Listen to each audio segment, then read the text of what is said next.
The scent of cinnamon and pine needles should have been comforting.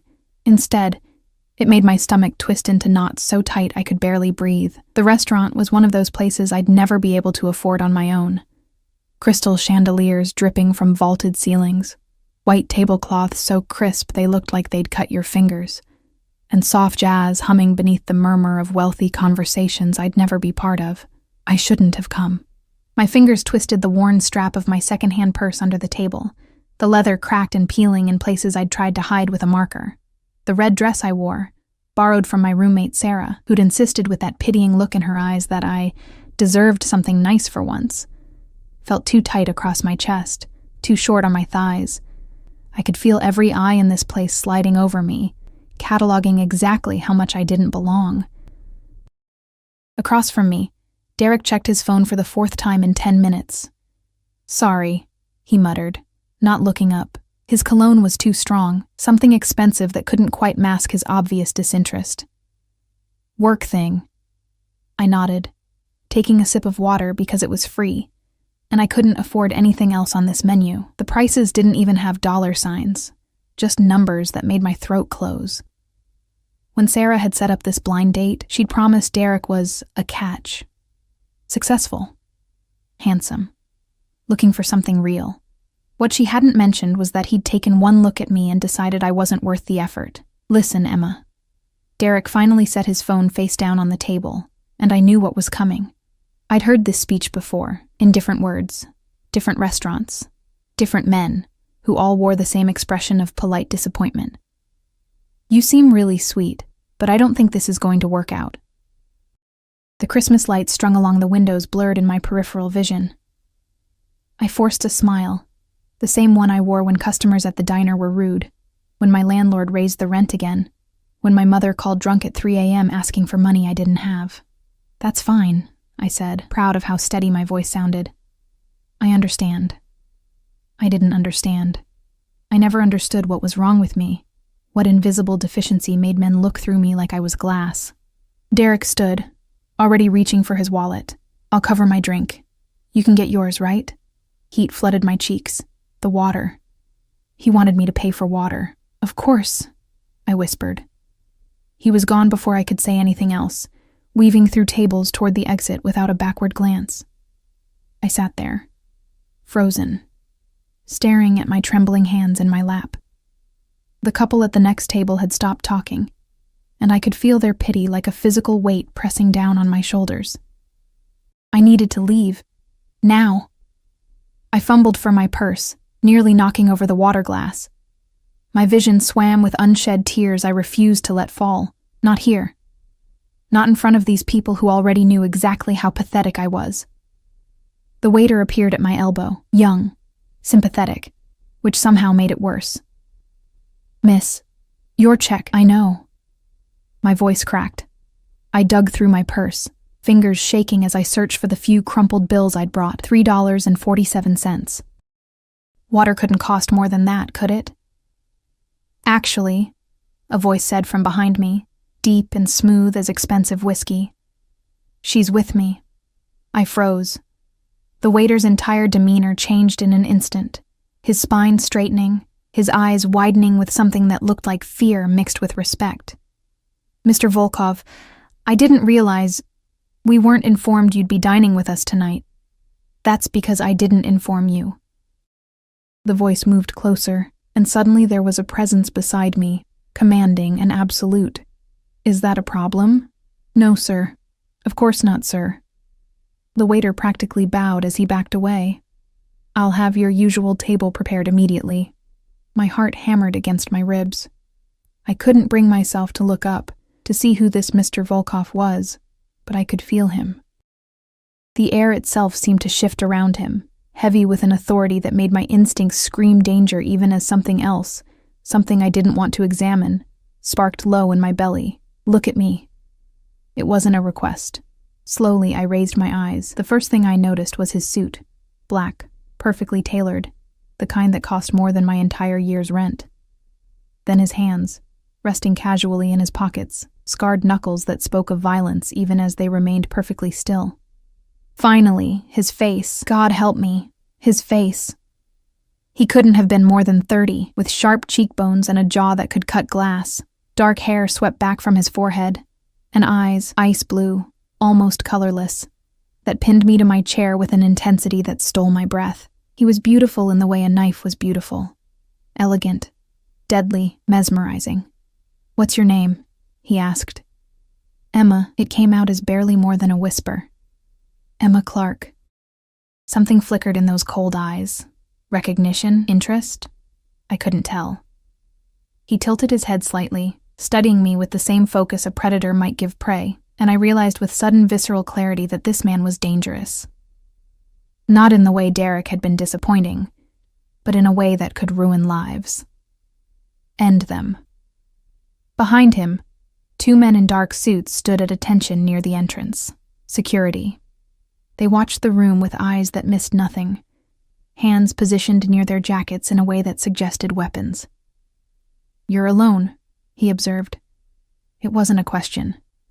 My date left. I didn't know why I was telling him this. I should be running. Every instinct I had screamed at me to get up and walk away from whatever this was, whoever he was, but I couldn't move. His mistake.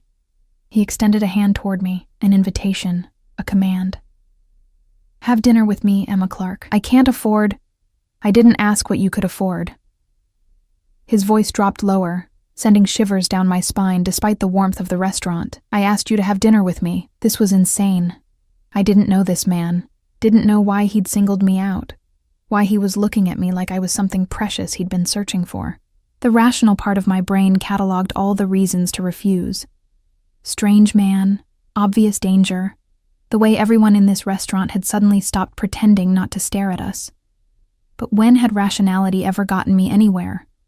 When had playing it safe ever resulted in anything but disappointment? "Okay," I heard myself say. His lips curved into something that wasn't quite a smile, and he took my hand. The contact was electric, his palm warm and calloused against my cold fingers, his grip firm but careful, like I was something fragile he didn't want to break. He led me through the restaurant, and I watched in amazement as people actually moved out of our way. The hostess appeared with menus she hadn't been carrying before, leading us to a private corner booth I hadn't even noticed, separated from the main dining area by frosted glass panels and velvet curtains. This was his usual table. This was where men like him ate, hidden from the world, conducting business I probably didn't want to know about. He waited until I slid into the booth before sitting across from me. And even then, one of his security guards remained visible through the glass, a silent sentinel. "You're scared," he observed, picking up the wine list without looking at it. "Should I be?" "Smart girl." He finally met my eyes again, and this time there was something almost approving in his gaze. "Yes, you should be. But I won't hurt you, Emma. That's not why you're here." "Why am I here?" The waiter returned. A different one, older. His hand steady as he poured wine I hadn't seen ordered into crystal glasses.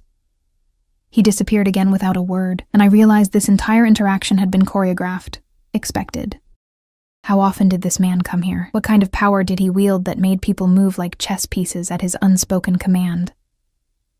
"You're here," he said, picking up his glass and studying the dark red liquid, "because I wanted you here. Do you know who I am?" I shook my head. "Dmitry Volkov." He watched my face for recognition, and I tried to keep my expression neutral even as my stomach dropped. I'd heard that name before, whispered in the diner by customers who thought waitresses didn't listen, mentioned on late-night news broadcasts I caught between shifts. Organized crime, Russian Mafia, violence wrapped in expensive suits and charitable donations. I was having dinner with a monster. "I should go," I whispered, but I didn't move. "You should," he agreed, "but you won't." He was right. God help me, he was right. Because despite everything my brain was screaming, despite the danger radiating off him like heat, there was something in the way he looked at me that made me feel seen for the first time in my life. Not invisible, not forgettable, essential. Why me? The question escaped before I could stop it. "You could have anyone. Why did you stop me from leaving?" Dmitry set down his wineglass with careful precision, and when he spoke, his voice carried a weight that made the air feel thicker. Because I saw you sitting there trying not to cry, and I thought—" He paused, and for just a moment, something almost human flickered across his features. "I thought you deserved better than to be left alone on Christmas Eve." Christmas Eve. I'd almost forgotten. Tomorrow would be Christmas, and I'd spend it in my tiny apartment, alone, eating ramen and watching other people's happiness through my window. "That's not an answer," I said, surprising myself with my boldness. His eyes narrowed, but not with anger, with interest. "No," he agreed, "it's not." The waiter returned with plates I didn't remember ordering, setting them down with practiced efficiency. The food looked like art, delicate, expensive, intimidating. I didn't even know where to start. Dimitri picked up his fork, and somehow the gesture gave me permission to do the same. We ate in silence for a few moments, and I tried not to think about how surreal this was. This morning I'd been arguing with my landlord about a broken heater. Tonight I was having dinner with a man who probably had people killed before breakfast. "Emma Clark," he said suddenly, making me jump. "Where do you work?" "The Silver Spoon Diner, on 5th. "Family?" "No." The word came out harsher than I intended. "Just me." Something shifted in his expression, a recognition that made my skin prickle with awareness. He understood loneliness, this powerful, dangerous man surrounded by security and wealth. He understood what it felt like to be alone. "I have a proposition for you," he said, setting down his fork and leaning back in his seat. The movement was casual, but I could feel the predatory focus behind it, the careful calculation. My mouth went dry. "What kind of proposition?" "I need a wife." The words hung in the air between us, impossible and absurd. I almost laughed. Would have laughed if not for the complete seriousness in his expression. "You're insane." "Probably." He tilted his head, studying me with that same unnerving intensity. "But I'm also serious. I have business complications that require a certain legitimacy. A wife would provide that." "You want me to be your— what? Fake wife?" My voice rose despite my efforts to keep it steady. "You don't even know me." "I know enough."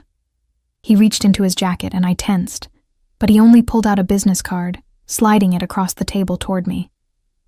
"I know you work 2 jobs and can barely afford rent. I know you were stood up tonight by a man who wasn't worth your time. I know you're alone on Christmas Eve, and that you're stronger than you think you are." I stared at the card, heavy cream paper with gold embossing, just his name and a phone number, nothing else. As if that was all anyone needed to know. "Why would I agree to this? Because I'll pay you more money than you've ever seen. Because I'll give you a life where you never have to worry about bills or broken heaters or men like Derek again." He leaned forward, and his voice dropped to something almost intimate. "Because when I look at you, Emma, I don't see someone invisible. I see someone extraordinary." My heart pounded so hard I thought he must be able to hear it. This was crazy, dangerous, absolutely insane. But his words wrapped around something desperate inside me, something that had been starving for years. "Think about it," he said, standing in one fluid motion. His security guard materialized at his side immediately, and I realized the dinner was over. He'd said what he came to say, and now he was leaving, just like that. He paused beside the table, looking down at me with those ice-blue eyes. "Keep the card, Emma Clark. When you're ready to stop being invisible, call me." Then he was gone, moving through the restaurant with his guards flanking him, and I was left alone with a half-eaten meal and a business card that felt like it was burning a hole through my fingers. The waiter appeared again, setting down a small box wrapped in silver paper. "Mr. Volkov asked me to give you this, miss. Merry Christmas." My hands shook as I unwrapped it. Inside was a key, sleek, modern, attached to an address tag for a building I recognized from the expensive part of town. A note in sharp, masculine handwriting read, "Your apartment, if you want it. No strings, no expectations. Just a place where you can think about my offer without freezing." I sat there long after the restaurant closed around me, staring at that key and wondering if I'd just met my salvation or my destruction. I didn't sleep that night. The key sat on my nightstand like a living thing, catching the yellow glow from the streetlight outside my window. Every time I closed my eyes, I saw Dmitri Volkov's face. Those cold blue eyes that seemed to see straight through every defense I'd ever built. The careful control in every movement. the way his voice had wrapped around me like smoke. "Can you be my wife?" The question echoed in my mind until I wanted to scream. By the time weak winter sunlight crept through my threadbare curtains, I'd made a decision. Not about his offer. I wasn't ready for that. But about the key. I needed to see it. Needed to understand what kind of man gave a stranger an apartment with no strings attached, because men like Dmitry Volkov didn't do anything without strings. I just had to figure out what they were before they wrapped around my throat. The building was in the heart of downtown, all glass and steel and doormen in uniforms that probably cost more than my car. I stood across the street for 10 minutes, clutching the key in my coat pocket, before I finally gathered enough courage to cross. "Miss Clark?" The doorman greeted me by name, and my stomach flipped. Of course he knew. Dmitry had probably called ahead, made arrangements, ensured his gift would be waiting. "Welcome. The penthouse elevator is this way." Penthouse. Of course it was the penthouse. The elevator ride felt like ascending into another dimension. My reflection in the polished gold doors showed a girl in a thrift store coat and worn jeans, dark circles under her eyes from a sleepless night. What was I doing here? What was I thinking? The doors opened directly into the apartment and the breath left my lungs. Floor-to-ceiling windows overlooked the city, morning light spilling across hardwood floors that gleamed like honey. The furniture was modern but warm, soft grays and creams, nothing like the cold minimalism I'd expected. The kitchen had marble countertops and appliances I'd only seen in magazines. And through an open doorway, I could see a bedroom with a bed so large it looked like you could get lost in it. "Do you like it?" I spun around, heart in my throat. Dmitry stood in the elevator doorway, looking somehow more dangerous in daylight. He wore another perfect suit, charcoal gray this time, and his hair was still slightly damp, like he'd recently showered. The scent of his cologne drifted toward me, something dark and expensive that made my mouth go dry. "What are you doing here?" My voice came out shakier than I wanted. "It's my building." He stepped inside, and the doors whispered shut behind him. "I wanted to see your reaction." "You mean you wanted to pressure me?" I lifted my chin, trying to find some semblance of spine. "Trap me up here so I'd feel obligated." "If I wanted to trap you, Emma, you'd already be trapped." He moved closer, each step deliberate and controlled. "The elevator works. The door locks from the inside. You can leave whenever you want." But I didn't move. Couldn't move. He stopped just inside my personal space, close enough that I could see the faint scar along his jawline, the way his eyes tracked every small shift in my expression. "Did you think about my offer?" he asked quietly. "I haven't thought about anything else." The admission escaped before I could stop it. "But it's insane. You can't just marry a stranger because you have business complications. Why not?" He tilted his head, genuinely curious. "People marry for worse reasons. Money, convenience, because they're afraid to be alone. That doesn't make it right." "No," he agreed, "but it makes it honest." I turned away from him, moving toward the windows because I needed space, needed to breathe. The city sprawled below us. Tiny cars and tinier people living their normal lives. What would they think if they knew what was happening up here? A waitress being offered a fortune by a criminal to play pretend? "I looked you up," I said, watching his reflection in the glass. "After I got home last night, you're not just business complications. You're dangerous." "Yes." No denial, no justification, just simple acknowledgement. People are scared of you. They should be. You've hurt people, probably killed them. My voice dropped to a whisper. "Haven't you?" The silence stretched so long I thought he wouldn't answer. Then, "Yes." I closed my eyes, nausea rolling through my stomach. This was real. This wasn't some dark romance novel where the dangerous man had a heart of gold beneath his criminal exterior. This was a man who had taken lives, who ruled through fear and violence, who was offering me a fantasy life in exchange for what? What did he really want? Why me? I turned to face him, needing to see his expression. "You could hire an actress, find someone experienced in this kind of thing. Why a waitress who can barely pay rent?" Dmitry moved to the window, standing close enough that I could feel his body heat. He didn't touch me. but the air between us felt charged, electric, because actresses lie for a living, he said, staring out at the city. And I need someone real, someone who understands what it means to struggle, to fight for survival. Someone who won't fall apart when things get complicated. Things are already complicated. They're about to get worse. He turned to look at me, and something in his expression made my blood run cold. I have enemies, Emma, powerful ones. They're circling, looking for weaknesses.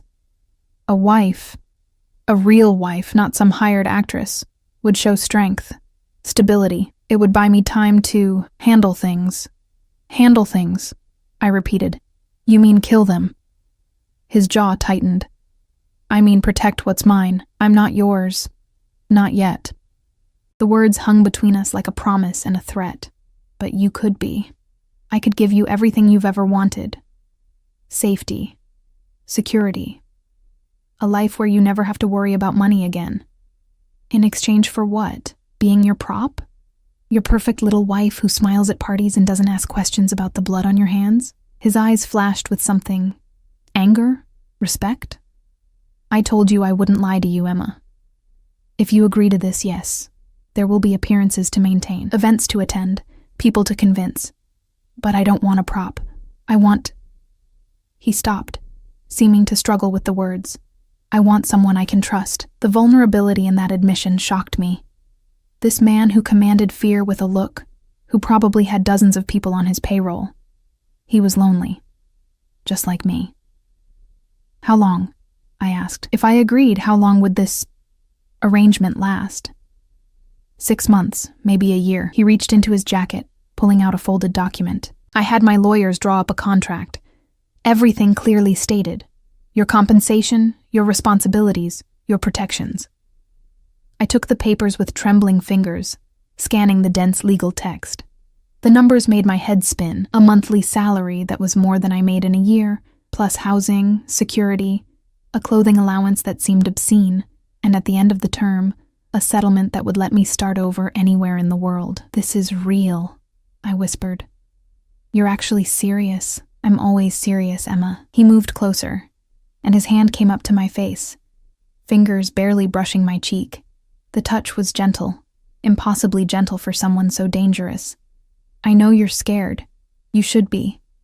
But I promise you, as long as you're mine, no one will ever hurt you again. No one will ever make you feel invisible. No one will ever leave you alone on Christmas Eve. Tears burned behind my eyes. How did he know exactly what to say? How did he find the cracks in my armor so easily? I need time, I managed, to read this. To think. Of course. He stepped back, giving me space. But his eyes never left my face. Take the apartment. Use it while you decide. There's a phone in the bedroom. My direct number is programmed. When you're ready, call me. He moved toward the elevator, and panic flared in my chest. Wait. He stopped, turning back with one eyebrow raised. Why did you really choose me? The question came out small, desperate. The truth this time. Dmitri was quiet for a long moment, something complicated passing across his features. When he finally spoke, his voice was rough.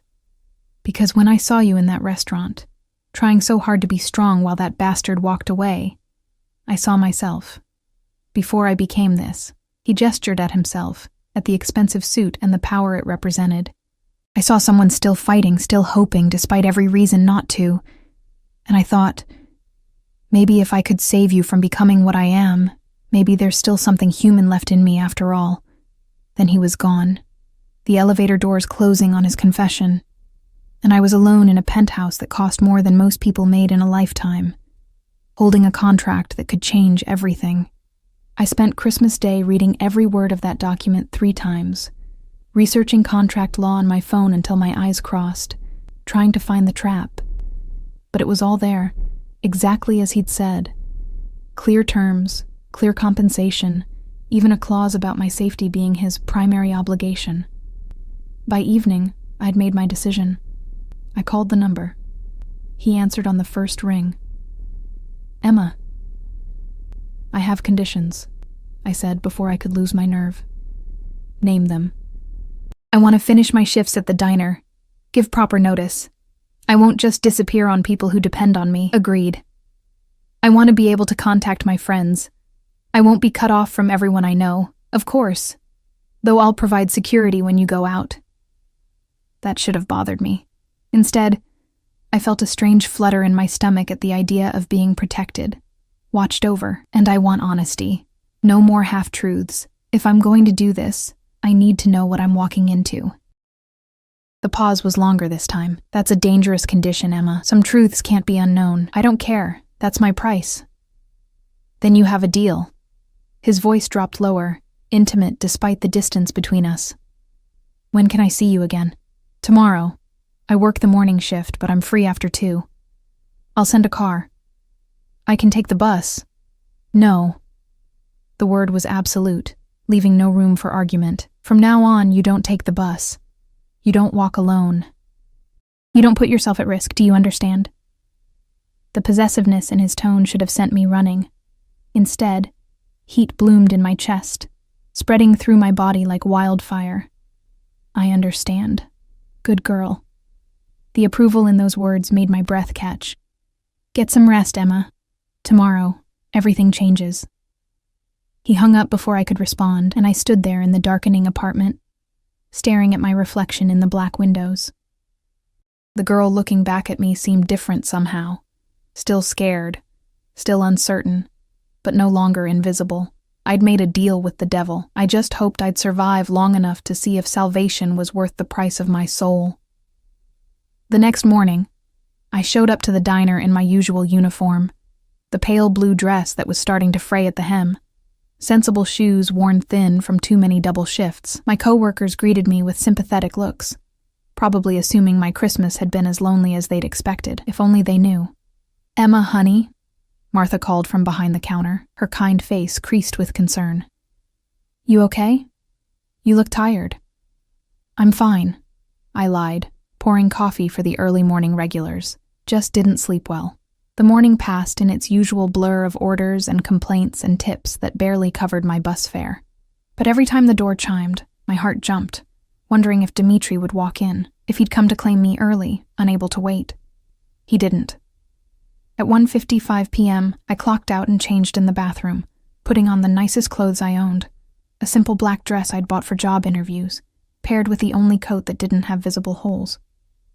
Through the diner window, I could see a black SUV parked at the curb, windows tinted so dark they looked like mirrors. Emma? Martha touched my arm as I headed for the door. That car's been sitting there for 20 minutes. You sure you're okay? I'm sure. I squeezed her hand, wondering if this would be the last normal conversation I'd ever have. I'll see you tomorrow for my last shifts. Last shifts? Her eyes widened. You're quitting? I got a new opportunity. I'll explain later, I promise. Before she could ask more questions, I pushed through the door into the cold December air. The SUV's back door opened immediately, and a man in a dark suit stepped out. Not Dimitri, but one of his security guards from the restaurant. He was massive, all shoulders and silent intensity. Miss Clark. He gestured to the open door. Mr. Volkov is waiting. I slid into the leather interior, and my breath caught. Dimitri sat on the far side, looking like he'd stepped out of a magazine spread. Dark suit, crisp white shirt open at the collar, hair perfectly styled. But it was his expression that stopped me. Hungry, possessive, like he'd been counting the minutes until he could see me again. Hello, Emma. His voice was liquid heat, high. God, why was I so nervous? This was just a business arrangement, just a contract. So why did it feel like I was stepping into something far more dangerous than crime and money? The guard closed the door, sealing us in, and the SUV pulled smoothly into traffic. Dimitri didn't speak, just watched me with those ice-blue eyes, and I fought the urge to squirm under his scrutiny. Where are we going? I finally asked. Shopping. Shopping? You agreed to be my wife, Emma. That means you need to look the part. His gaze traveled over my worn coat, and something almost gentle crossed his features. Not that there's anything wrong with how you look, but the people we'll be dealing with judge by appearances. I won't have them disrespecting you because your clothes aren't expensive enough. Shame and gratitude warred in my chest. I can't afford. I can. He leaned forward, closing the distance between us, and his hand found mine. The contact sent electricity shooting up my arm. That's the point of this arrangement. You don't worry about money anymore. You don't worry about anything. That's my job now. This feels strange, I admitted. Wrong, somehow. It will feel less strange soon. His thumb traced circles on my palm, the gesture almost absent-minded. Tell me about yourself, Emma. I know the facts, where you work, that you're alone. But I want to know you. Why? If this is just business, it's not just business. His eyes locked on mine, intense and unwavering. Not anymore. Maybe it never was. My heart stuttered. What does that mean? It means, he said slowly, carefully, that from the moment I saw you in that restaurant, something shifted. I told myself it was opportunity, convenience. But I don't make decisions based on how someone makes me feel, Emma. I make them based on strategy and survival. And yet here I am, holding your hand like a lovesick fool, trying to understand why the thought of you walking away makes me want to burn the world down. I should pull away, should remind him this was supposed to be temporary, professional. But his words wrapped around my starving heart and wouldn't let go. I'm nobody, I whispered. Just a waitress who can barely keep her life together. You're mine. The possessiveness in those words stole my breath. That makes you everything. The SUV pulled to a stop outside a boutique so exclusive it didn't even have a name on the door, just a discreet gold number. Dmitri released my hand, and immediately I missed his touch. The warmth and security it had provided. One rule, he said, as his guard opened the door. You don't look at price tags. You don't worry about cost. If you like something, it's yours. Understood? Dmitri, I can't. Yes, you can. He stepped out of the car, then turned back to offer me his hand. Trust me, Emma. Let me take care of you. Against every self-preservation instinct I'd honed over years of struggling alone, I took his hand and stepped into a life where everything I'd ever wanted was suddenly within reach, if I was willing to pay the price. The boutique smelled like money, leather and perfume, and something else I couldn't quite name. Luxury, maybe. The kind that came from knowing you could have anything without ever asking the price. A woman appeared the moment we crossed the threshold. Her silver hair swept into an elegant chignon, her smile professional but warm. Mr. Volkov, what a pleasure. We received your call. Natasha. He nodded, his hand settling on the small of my back, possessive and warm through the thin fabric of my coat. This is Emma. She needs everything. Natasha's trained gaze swept over me, and I braced for judgment, for the thinly veiled contempt I'd grown used to from sales associates in stores I couldn't afford. Instead, her smile widened with genuine pleasure. Of course, we'll start with the basics and build from there. She gestured toward the back of the store. If you'll follow me, Miss Emma. I glanced at Dmitri, suddenly uncertain. He leaned down, his lips nearly brushing my ear, sending shivers cascading down my spine. Go. I'll be right here. The next 2 hours were surreal. Natasha moved through the boutique with practiced efficiency, pulling dresses and blouses and pants I'd never have dared to touch. She didn't ask my size. Somehow she just knew, her experienced eye cataloging my measurements with a glance. Every time I emerged from the dressing room, Dmitri was there, seated in a plush armchair with a glass of something amber, his attention focused entirely on me. Turn around, he'd say, his voice low and commanding, and I'd obey, my cheeks burning as his gaze traveled over every inch of me. Some outfits he dismissed with a slight shake of his head. Others made his jaw tighten, his knuckles going white around his glass. Those were the ones Natasha added to the growing pile of purchases. The red one, I said finally, exhausted and overwhelmed, staring at my reflection in a dress that probably cost more than my car. It's too much. I need it. Dmitri stood, closing the distance between us in 3 strides. He stopped just behind me, his chest nearly touching my back, his reflection meeting mine in the mirror. I need to see you in this at the gala next week. I need every man in that room to know you're untouchable. His hand settled on my waist, the first time he'd actually touched me like this, and I forgot how to breathe. His fingers were warm through the silk, possessive, claiming. Why?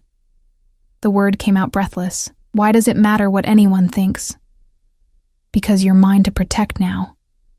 His voice dropped to something almost dangerous. And I protect what's mine, Emma, always. The intensity in his eyes, reflected in the mirror, made my knees weak. This wasn't just about business arrangements or fake marriages. This was something primal, possessive, and far more terrifying than any contract. We'll take everything, he told Natasha, never breaking eye contact with me. Have it delivered to the penthouse by tonight. Of course, Mr. Volkov. He released me, and I immediately felt the loss of his warmth, his presence. I changed back into my old clothes with shaking hands, hyper-aware of how shabby they seemed now, how worn. When I emerged, Dmitri was waiting by the door, his phone pressed to his ear. I don't care what Kozlov wants, he said, his tone cold enough to freeze blood. Tell him if he contacts Emma again, I'll consider it a declaration of war. He paused, listening. No, not a threat, a promise. He ended the call, his jaw tight with barely contained violence, and I realized with sudden clarity that whatever business complications had led him to need a wife, they were far more dangerous than I'd imagined. Who's Kozlov?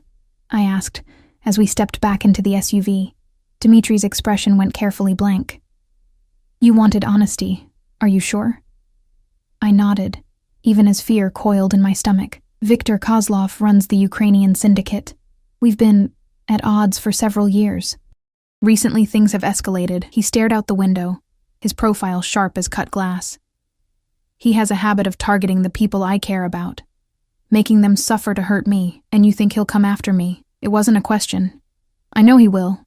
The moment word spreads that I've taken a wife, he'll see you as an opportunity, a weakness to exploit. He turned to face me, and the raw intensity in his gaze made my breath catch.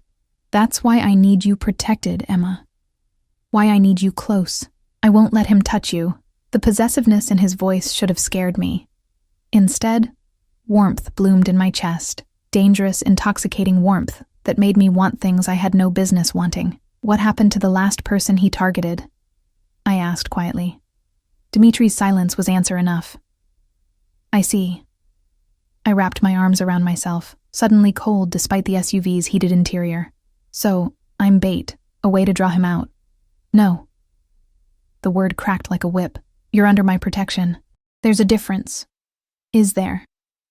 He moved fast, so fast I didn't have time to react. One moment he was on his side of the seat. The next he was right there, his hand cupping my face, forcing me to meet his eyes. Listen to me very carefully, Emma. I have done terrible things in my life, unforgivable things, but I have never used an innocent as bait. You are not a tool. You are not expendable. You are mine. And I will burn this city to ash before I let anyone hurt you. Do you understand? I nodded, unable to form words. His thumb brushed across my cheekbone, gentle despite the violence promised in his words. Good. He released me, settling back into his seat, but the air between us remained charged. We're going to my estate. You'll stay there until the wedding. Wedding? My voice came out strangled. When? This weekend.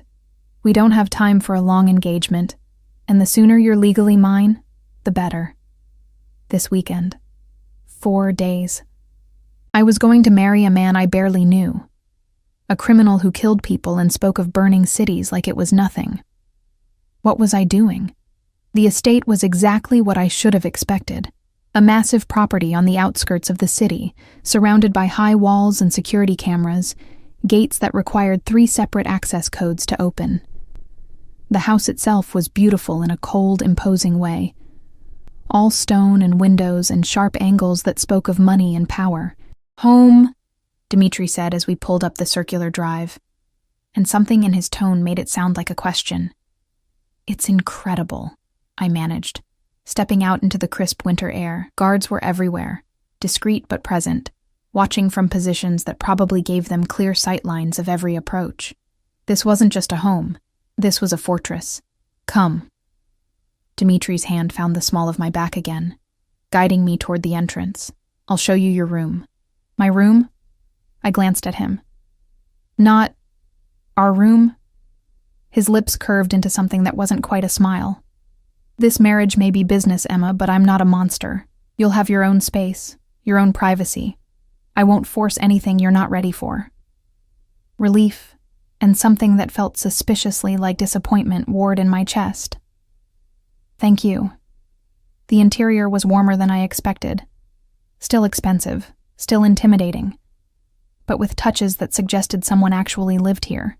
Books on shelves, a blanket draped over a leather couch, photographs in simple frames. My room was on the second floor, connected to the master suite by a door that Dmitri made a show of leaving unlocked. "In case you need anything," he said. "I'm a light sleeper." The space was beautiful, a 4-poster bed with soft white linens, a sitting area with a fireplace, windows that overlooked gardens currently sleeping under a dusting of snow. It felt like a dream. A beautiful, terrifying dream I couldn't wake from. "Your clothes will arrive within the hour," Dmitri said from the doorway. "Dinner is at 7. My housekeeper, Elena, will show you around before then." He paused, seeming to struggle with something. "Emma, if you want to leave, if this is too much, I'll take you home. No consequences. The apartment is still yours. The money I promised will still be deposited. Just say the word." I turned to face him. This dangerous, complicated man, who'd upended my entire life in less than 48 hours. "And if I stay? Then you're mine." Simple. Absolute. Terrifying. "And I'm yours. For however long this lasts." He left before I could respond, closing the door softly behind him, and I sank onto the bed, my legs suddenly unable to hold me. What had I agreed to? What was I doing in this house with these people preparing to marry a man who spoke of protection and possession in the same breath? My phone buzzed.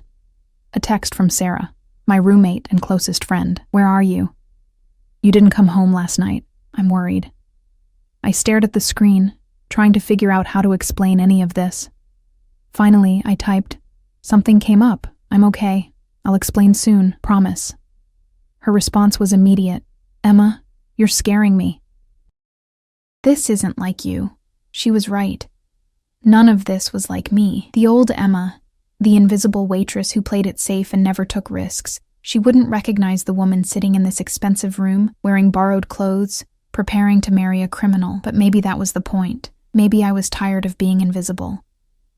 Elena appeared at 6:30, a warm-faced woman in her 50s, who reminded me of Martha from the diner. She showed me through the house with patient thoroughness, the kitchen where I was welcome to make anything I wanted, the library that housed what looked like thousands of books, the gym, the indoor pool, the security office where guards monitored every inch of the property. "Mr. Volkov is a good man," Elena said suddenly as we stood in the library, her accent thick with Eastern European vowels. "He is hard, yes, dangerous. But his heart, when he chooses to care for someone, he cares completely." "Absolutely. He barely knows me," I said softly.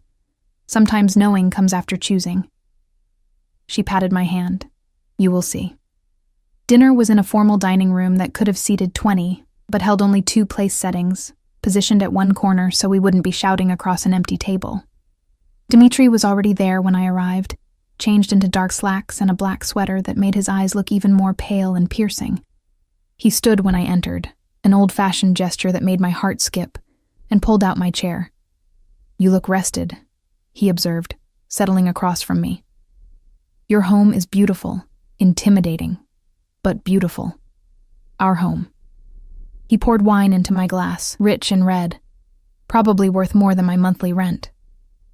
"For the next 6 months, at least. Maybe longer." The contract said, "Fuck the contract." The words were sudden, harsh, and his hand clenched around his glass. "I'm sorry, but Emma, that was crude. I need you to understand something. This started as business, strategy. But when I saw you today, in that boutique, looking at yourself in those dresses like you couldn't believe you deserved to wear them, I wanted to give you everything, not because of contracts or arrangements, but because you deserve it." My throat tightened. "You don't know me well enough to say that." "Then let me know you." He leaned forward, intensity radiating from him. Tell me everything. Your childhood, your dreams, why you're alone on Christmas. Help me understand what made you into someone so strong she doesn't even realize her own strength. So I told him. About growing up with an alcoholic mother and an absent father. About working since I was 15, trying to keep us afloat. About the day I turned 18 and left, unable to save someone who didn't want to be saved. About years of struggling alone, of invisible exhaustion, of wondering if I'd ever be more than just surviving. He listened without interrupting, his gaze never wavering from my face, and when I finally fell silent, there was something almost reverent in his expression. You saved yourself, he said quietly. That's more than most people ever manage. I didn't save anything. I'm still barely surviving, or I was, until you. Until I offered you a way out. He reached across the table, his hand covering mine. I know what it's like, Emma, to fight and scrape and never feel like it's enough. I know what it's like to be invisible to everyone who matters. His jaw tightened. The difference is, I took what I wanted, built an empire from blood and fear. You stayed good, despite everything. That's rarer than you know. I'm not good, I whispered. I'm here, aren't I? Agreeing to lie, to play pretend, for money. You're here because you're a survivor, because you recognized an opportunity and took it. There's no shame in that. His thumb traced circles on my palm. The same gesture from the car, intimate and possessive. And for what it's worth, Emma, this stopped being pretend for me the moment you said yes. The confession hung between us, heavy with implications I wasn't ready to examine. Before I could respond, his phone buzzed. He glanced at it, and his entire demeanor changed, going cold, dangerous, the gentle man from moments before vanishing behind a mask of controlled violence. Excuse me. He stood, bringing my hand to his lips in a gesture so unexpectedly tender it made my breath catch. I have business to attend to. Elena will show you back to your room. Try to sleep. Tomorrow we meet with the priest and finalize arrangements. He was gone before I could ask what kind of business required that look in his eyes. The one that promised death to someone, somewhere. I lay awake that night, staring at the ceiling of my beautiful borrowed room, listening to muffled voices from somewhere below. Dimitri's voice, sharp with anger. Other voices responding. At one point, I heard what might have been a gunshot, distant and muffled, and my entire body went rigid with fear. But no one came to my door, no alarms sounded, and eventually, exhaustion dragged me under into dreams of ice-blue eyes and promises that felt more like threats. I woke to find a white box on the chair beside my bed, tied with a silver ribbon. Inside was a simple platinum band and a note in Dimitri's sharp handwriting. This was my grandmother's. She gave it to my grandfather the day they married, after he saved her from a man who would have destroyed her. She told me once that the only real marriages are the ones where both people are willing to burn the world down for each other. I think she would have liked you, D. I slipped the ring onto my finger, and it fit perfectly, like it had been waiting for me all along. The wedding happened so fast it felt like falling. One moment I was standing in front of a mirror, while Elena adjusted the simple ivory dress Dimitri had chosen. Silk that clung to my curves before flowing to the floor.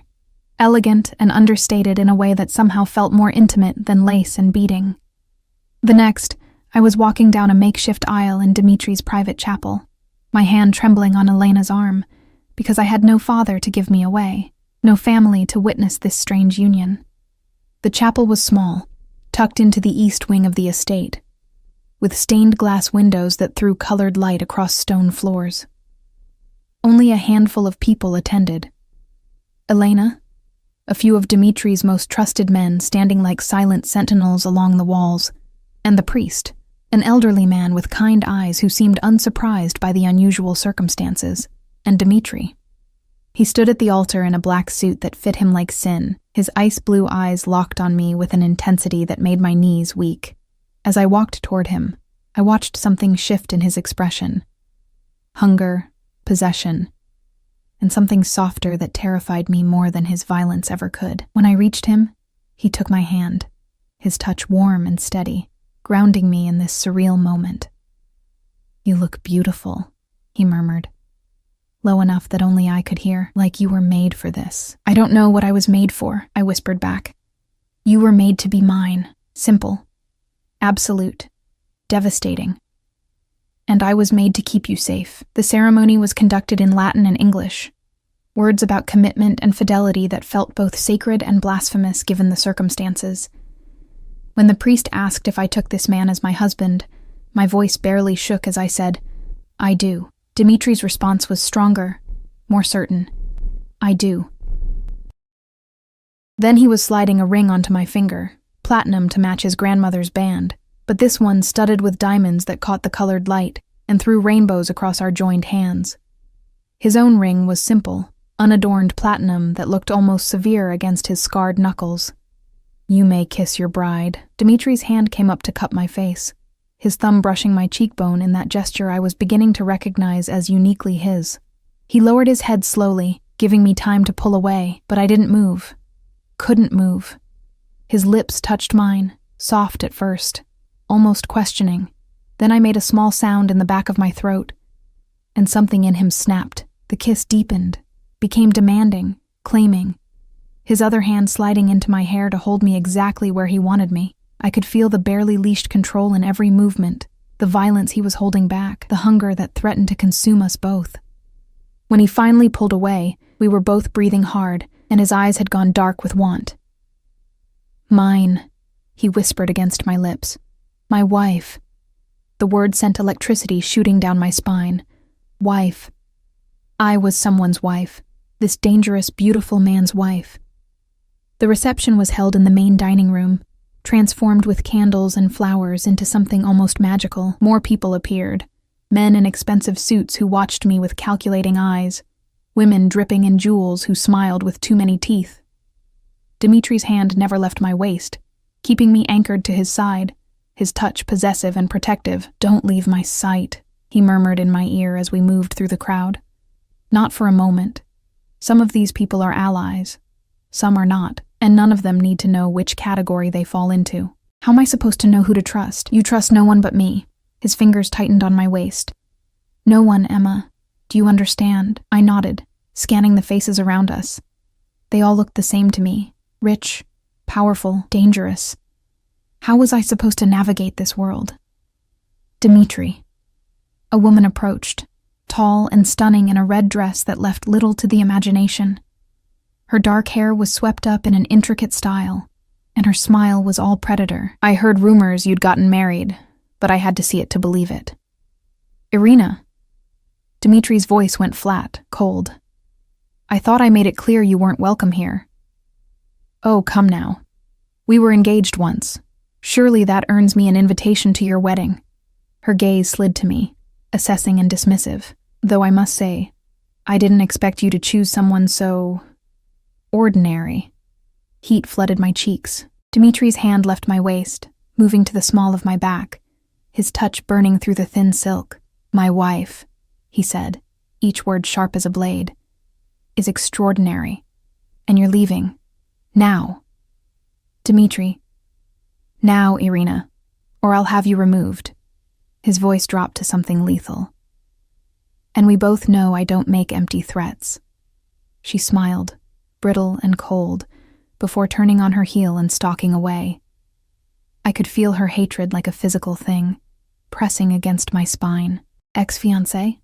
I asked quietly. A mistake I made years ago, before I understood the difference between ambition and loyalty. He guided me toward a quieter corner, away from the crowd. She wanted the power that came with my name. When I realized she was selling information to my enemies, I ended it. What happened to her? His expression went carefully neutral. She's still breathing, which is more than she deserves. I let her keep her life because she was useful once. That usefulness has expired. The casual way he discussed her fate should have terrified me. Instead, I felt a dark satisfaction knowing he'd chosen me over someone like her.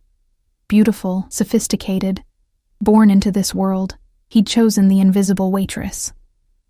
The rest of the reception passed in a blur of introductions I wouldn't remember, and conversations I barely followed. Dimitri kept me close, his touch constant, a hand on my back, fingers intertwined with mine, his body creating a barrier between me and everyone else. When we finally escaped to his bedroom, our bedroom now, I realized with a jolt, it was past midnight. I stood in the doorway, suddenly uncertain. The room was masculine but not cold. Dark wood furniture, navy bedding, windows that overlooked the gardens. A door on the far wall connected to the room I'd been using, making it clear he'd planned this, anticipated this moment. "You can use your room if you want," Dmitri said from behind me, close enough that I could feel his warmth but not touching. I meant what I said. I won't force anything. I turned to face him, this man who was now my husband, and saw the careful control in every line of his body. He wanted me. I could see it in the tension of his shoulders, the darkness of his eyes, the way his hands flexed at his sides like he was fighting the urge to reach for me. But he wouldn't. Not unless I gave permission. What if I don't want my own room? The words escaped before I could stop them, breathless and brave. Something dangerous flashed in his eyes. "Emma, I know this started as business, a contract, but you said it stopped being pretend for you." I stepped closer, my heart pounding so hard I thought it might break free. It stopped being pretend for me too. I don't know when or why, but somewhere between the restaurant and the boutique and tonight, I stopped pretending. He closed the distance between us in one stride, his hands cupping my face with a gentleness that contradicted everything I knew about him. "Tell me you understand what you're asking for." "I understand that I've spent my entire life being invisible, being forgotten. And when you look at me, I feel seen for the first time. I feel wanted." My hands came up to rest on his chest, feeling the rapid beat of his heart beneath expensive fabric. "I want this. I want you. Emma." My name was a prayer and a curse on his lips. "If we do this, there's no going back. I'm not a good man. I'm possessive and jealous and violent. Once I have you, truly have you, I won't let you go. Not in 6 months. Not ever." "Good." The word came out fierce, surprising us both, because I'm tired of being let go. He kissed me then. Not the controlled kiss from the ceremony, but something wild and desperate, like he'd been holding back for days and couldn't anymore. His hands moved from my face to my waist, pulling me against him, and I could feel the barely leashed violence in his touch, the hunger that matched my own. "The dress." He growled against my lips. "I need to see you. All of you." I turned, presenting my back to him, and felt his fingers find the hidden zipper. He drew it down slowly, tortuously, his knuckles brushing against my spine with each inch of revealed skin. When the dress pooled at my feet, leaving me in nothing but white lace, I heard his sharp intake of breath. Beautiful. His hands skimmed up my sides, mapping territory he was claiming as his own. My beautiful wife. I turned in his arms, reaching for his tie, fumbling with the knot until he covered my hands with his own. "Let me." He stripped with efficient grace, revealing a body marked by violence, scars across his ribs, a puckered bullet wound near his shoulder, evidence of a life lived in darkness. But he was beautiful too, all lean muscle and coiled power. He lifted me easily, carrying me to the bed, and laid me down like I was something precious, something worth protecting. Then he covered my body with his own, his weight pressing me into the mattress, grounding me in this moment. "Tell me if I'm too rough," he murmured, his lips trailing down my throat. "Tell me if you need me to stop. I won't."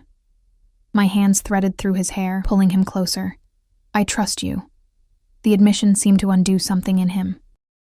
His control fractured, and suddenly, we were a tangle of desperate touches and breathless kisses, his hands mapping every inch of my body while I learned the taste of his skin, the sounds he made when I touched him just right. When he finally claimed me completely, his eyes locked on mine.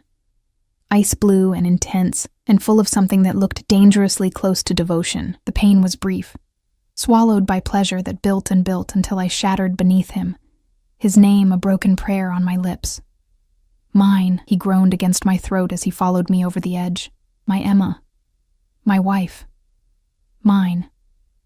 Afterward, we lay tangled together, his fingers tracing lazy patterns on my hip, while I listened to his heartbeat slowly return to normal. The room was dark except for moonlight streaming through the windows, painting everything in silver and shadow. "I didn't plan this," Dmitri said quietly. "Any of this. I was going to find someone suitable, make the arrangement, keep everything professional. But then I saw you, and everything I thought I knew about myself became irrelevant." I propped myself up on one elbow, studying his face in the dim light. "What do you mean?" "I mean, I'm not a man who believes in fate or destiny or love at first sight. I believe in strategy and survival, and taking what I want through force if necessary." His hand came up to cup my face, thumb brushing my swollen lips. "But when I saw you in that restaurant, something shifted. Like the universe was telling me I'd been looking in the wrong places my whole life." "That's terrifying," I whispered. "Yes." He pulled me down for a kiss, soft and claiming.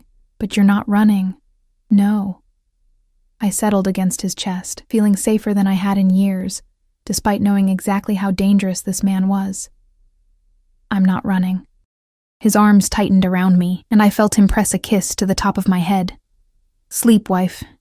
Tomorrow we face the world as Mr. and Mrs. Volkov. Tonight you're just Emma, and I'm just a man who would burn everything down to keep you safe." I drifted off to the steady rhythm of his breathing, wrapped in warmth and security and the scent of his cologne. Somewhere in the house, I heard voices, guards making their rounds, security systems activating. We were in a fortress, surrounded by walls and weapons and men whose loyalty was purchased with blood. But in Dmitri's arms, I felt untouchable. I should have known that feeling wouldn't last. I woke to the sound of gunfire, my eyes snapped open, disoriented in the darkness. Dmitri was already moving, pulling on pants with practiced efficiency, his face set in lines of cold fury. "Stay here." He grabbed a gun from the nightstand. I hadn't even known it was there. "Lock the door behind me. Don't open it for anyone but me. What's happening?" "Kozlov." The name was a curse. "He's making his move. Stupid bastard thought a wedding would make me vulnerable." He leaned down, kissing me hard and fast. "I'll come back for you. I promise. But if I don't, if something happens, Elena knows what to do. She'll get you out. Dmitri..." But he was already gone, moving through the connecting door to my old room, and I heard the lock click into place. More gunfire echoed through the house, closer now, accompanied by shouting in languages I didn't understand. I sat frozen in the bed, clutching the sheets to my chest, listening to the sounds of violence below. This was real.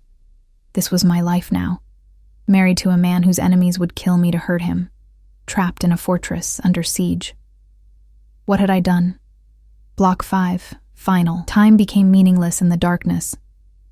Seconds stretching into minutes, minutes bleeding into hours. I pressed my ear against the door, trying to hear anything beyond my own thundering heartbeat. The gunfire had stopped, replaced by an eerie silence that somehow felt worse, then footsteps in the hallway, heavy, measured, wrong. "Mrs. Volkov?"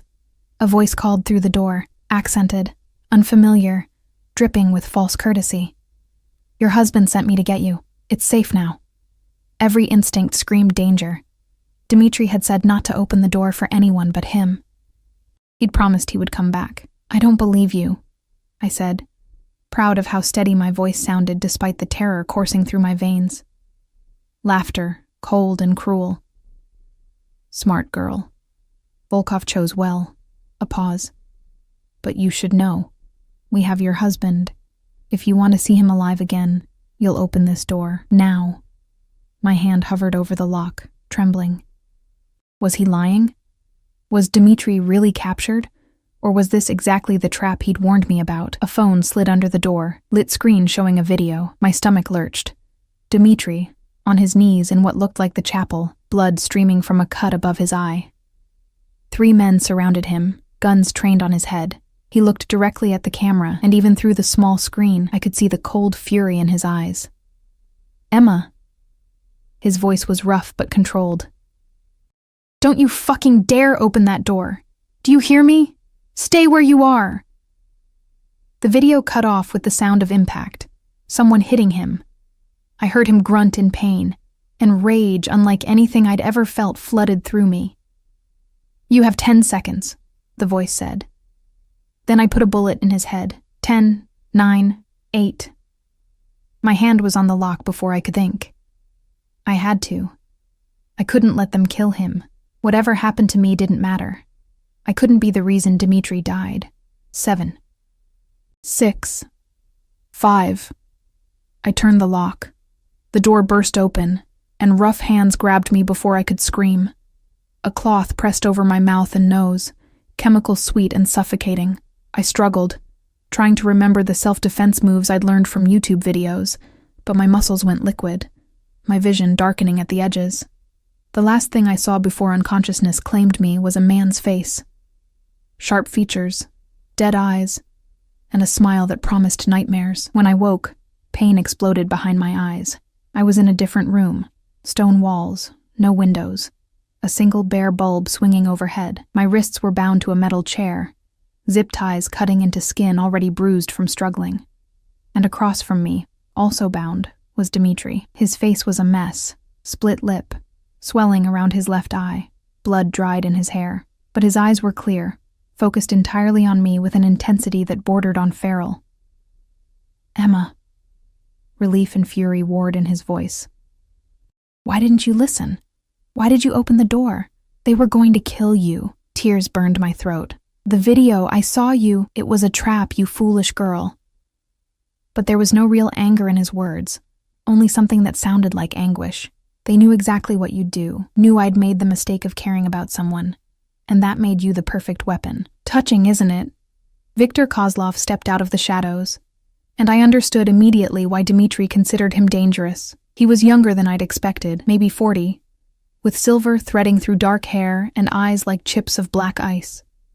Handsome in a cruel way that made my skin crawl, the mighty Dmitri Volkov, brought down by a waitress. Viktor. Dmitri's voice was cold enough to freeze blood. This is between us. Let her go. Let her go? Kozlov laughed, moving closer to me. His finger traced along my jaw, and I jerked away, earning another laugh.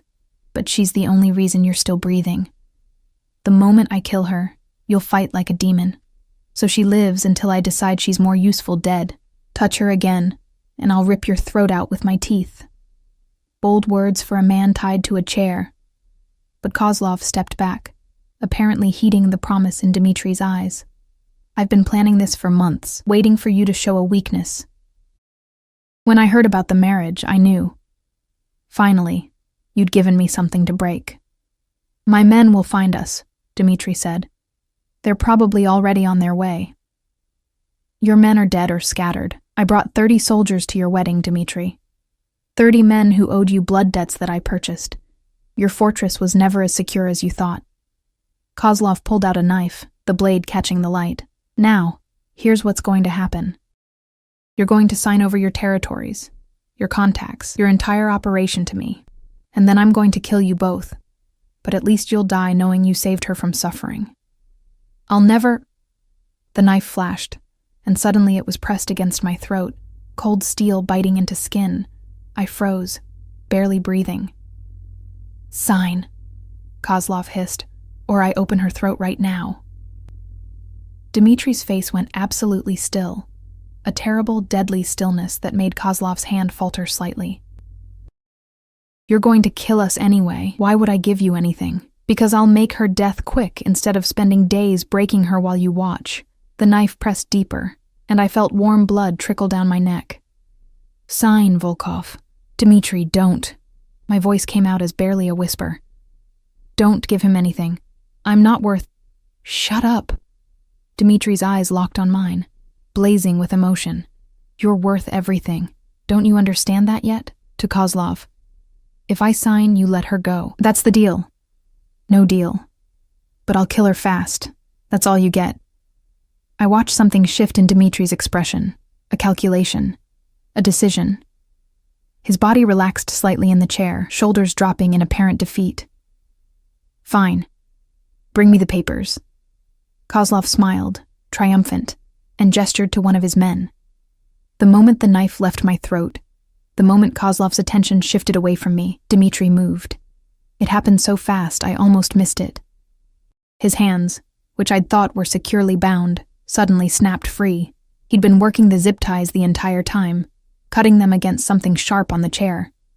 He lunged forward with the chair still attached to his feet, using it as a weapon, slamming into Kozlov with enough force to send them both crashing to the ground. The gun went off, deafeningly loud in the enclosed space. For one terrible moment, I thought Dmitri had been shot, but it was Kozlov who screamed, clutching his leg as blood pooled beneath him. Dmitri's men poured through the door. How many?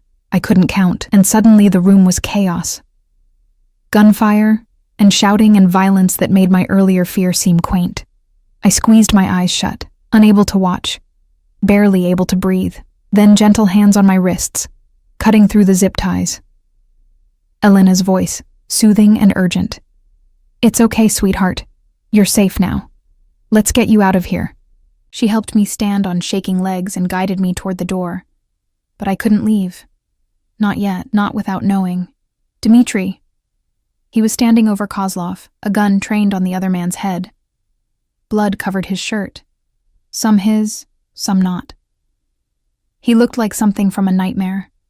Beautiful and terrible, and absolutely lethal. "Emma, go with Elena." His voice was rough, strained. "You don't need to see this. I'm not leaving you. This isn't negotiable. Neither am I." The words burst out of me, fierce and certain. "I'm your wife. For better or worse, remember? That means I don't run when things get hard. That means I stay." Something in his expression cracked. He looked at me like I was something miraculous, something he didn't deserve but couldn't let go of. "Then close your eyes, wife, and cover your ears." I did, but I couldn't block out the sound of the gunshot, the finality of it. When I opened my eyes again, Viktor Kozlov was dead on the floor, and Dmitri was walking toward me, limping slightly, blood still dripping from various wounds.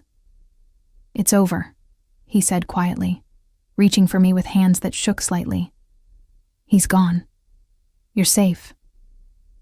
I should have been horrified, should have been traumatized by the violence I'd witnessed. Instead, I threw myself into his arms, holding him so tight I could feel his heartbeat against my chest. Alive, strong, real. "Don't ever scare me like that again," I whispered against his neck. "I could say the same to you." His arms tightened around me. "You opened the door. After I told you not to, after I made you promise he was going to kill you. I would have survived." He pulled back just enough to cup my face, his touch infinitely gentle despite the violence still clinging to him. "But if I'd lost you, Emma, there would be no coming back from that. Do you understand? You're not just my wife. You're the only thing keeping me human." The confession broke something open inside me. All the fear and adrenaline and desperate love I'd been trying to deny. "I love you," I said, the words tumbling out without permission. "I know it's insane. I know it's too fast. But I love you, Dmitri. I think I started loving you the moment you saw me when no one else did." His eyes closed, and when they opened again, they were bright with something that looked like tears. Emma Clark Volkov, my impossible, reckless, perfect wife. He kissed me, soft and claiming and full of promise. "I love you too. With everything I am, everything I was, everything I'll ever be. You're mine, and I'm yours. And nothing will ever change that. Even after 6 months? Fuck the contract." He kissed me again, harder this time. "You're not leaving me in 6 months. You're not leaving me ever. I'll tear up every paper, rewrite every agreement. This isn't business anymore, Emma. This is forever." The next few hours blurred together, paramedics checking us both over. Police who arrived and left with suspicious speed after terse conversations with Dmitri's lawyers. Cleanup crews who would erase all evidence of what had happened in that basement. I stayed glued to Dmitri's side through all of it, my hand in his, refusing to let go even when the paramedic tried to treat his wounds. Finally, we were back at the estate, in our bedroom. The door locked against the world. Someone had changed the sheets, removing all evidence of our wedding night, and laid out clean clothes, but neither of us moved to dress. We just held each other, processing everything that had happened. "What happens now?" I asked against his chest. "With Kozlov gone, does that mean—" "It means things will be complicated for a while. His organization won't go quietly. There will be power struggles, potential retaliation. More danger before things settle. He tilted my face up to meet his eyes. I can still get you out. Give you money, protection, a new identity somewhere Kozlov's people will never find you. It's not too late to choose a different life. Is that what you want? God, no. The words were raw, honest. I want you here, in my bed, in my life, driving me insane with your stubborn refusal to listen to my orders. I want to wake up every morning knowing you're safe under my protection. I want to spend the rest of my life making sure you never feel invisible again. Then that's what you'll have. I pressed closer, breathing him in. Gunpowder and blood and expensive cologne. The scent of survival. I'm not going anywhere, husband. You're stuck with me. Good. He rolled us so I was beneath him, his body covering mine protectively. Because I meant what I said. You're mine, Emma. And I take care of what's mine. He proved it that night, and every night after, in the way he held me through nightmares about basements and knives. In the way he personally oversaw every aspect of security, becoming almost paranoid about my safety. In the way he looked at me across crowded rooms, like I was the only person who mattered, the only thing worth protecting in his violent world. 3 months later, I quit the diner officially, though I'd been on indefinite leave since the wedding. Martha cried and made me promise to visit, and I did, every week, always with one of Dimitri's guards nearby, always with the knowledge that my old life was just that, old. 6 months later, we burned the contract in the fireplace, watching the pages curl and blacken while Dimitri held me from behind, his arms wrapped around my waist where new life was just beginning to grow. You're sure? He'd asked when I'd told him about the baby. This wasn't part of the deal. You don't have to. I want to. I'd turned in his arms, placing his hand on my still flat stomach. I want everything with you, Dimitri. The good, the bad, the dangerous. All of it. His hand had trembled against my skin. I don't deserve you. Probably not. I'd smiled, rising on my toes to kiss him. But you're stuck with me anyway. 1 year later, I stood in the same chapel where we'd gotten married, holding our daughter, Anastasia Elena Volkov, named for his grandmother and the woman who'd helped save my life. Dimitri stood beside me, his scarred hands cradling our baby, with a gentleness that still took my breath away. She's perfect, he whispered, his voice rough with emotion, just like her mother. She has your eyes, I observed. Ice blue, already sharp and observant at just 3 weeks old. God help us. But he was smiling, that rare, genuine smile he reserved only for me and now for our daughter. She's going to be trouble. She's a Volkov. Trouble is in her blood. He kissed my temple, his free arm pulling me close. Thank you, Emma, for saying yes when you should have run, for opening that door even though I told you not to, for loving me despite every reason not to. You saved me, you know, in every way a person can be saved. We saved each other, I corrected, leaning into his warmth. That's what marriage is supposed to be. Through the stained glass windows, I could see the gardens in full bloom. Spring replacing winter, life returning after darkness. Guards still patrolled the perimeter. Dimitri still conducted business I didn't always want to know about. The world was still dangerous, still complicated. But here, in this moment, with my husband's arms around me and our daughter sleeping peacefully between us, I felt something I'd never known before. I felt home. Not in the estate with its fortress walls and security systems, not in the penthouse apartment, or the expensive clothes or the life of luxury I'd stumbled into. Home was Dimitri's heartbeat against my back. Home was the way he whispered my name in the darkness. Home was the promise we'd made to each other. Not the contract we'd signed, but the unspoken vow that had formed between a dangerous man and an invisible girl who'd found each other on Christmas Eve. I love you, I said, for the 1,000th time, and it still felt new. I love you, he answered, for the 1,000th time, and it still felt like salvation. Outside, the world continued spinning. Enemies plotted, allies watched. Life moved forward with all its complications and dangers. But in the chapel, surrounded by colored light and the scent of flowers, we were just a family. Imperfect, unconventional, forged in violence, and sealed with love. And that was more than enough. It was everything.